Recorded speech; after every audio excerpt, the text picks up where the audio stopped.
حج الحمدللہ بہترین طریقے سے سر انجام اور اختتام پذیر ہو گیا۔ جو اصل چیز ہے آپ کے سامنے میں ان پہ آتا ہوں۔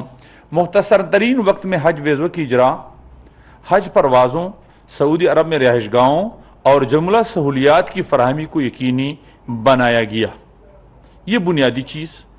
اور نمبر 3 پہ اسلام آباد ایئرپورٹ سے 15,000 سے زائد سرکاری حجاج کو روڈ ٹو مکہ کی سہولت فراہم کی، جو ڈائریکٹ نکلتے تھے بار وہاں، پھر اس کی امیگریشن وغیرہ نہیں ہوتی تھی اور انتظار کی جو بہت بڑی زحمت ہوتی تھی، اس سے ان کو نجات دی۔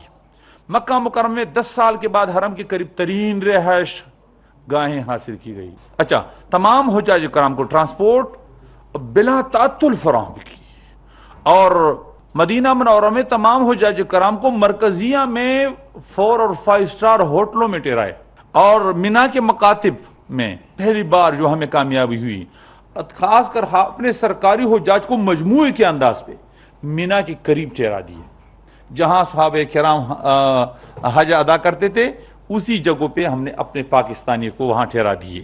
میدان عرفات میں بھی اسی طرح پاکستانی حجاج کو مسجد نمرہ، جہاں رسول اللہ صلی اللہ علیہ وسلم نے خطبہ دیا تھا اور جہاں رسول اللہ صلی اللہ علیہ وسلم کھڑے ہوئے تھے جبل رحمت کے نزدیک دعائیں مانگی تھی، اسی کے قریب ہم نے رہائشیں دی تھی۔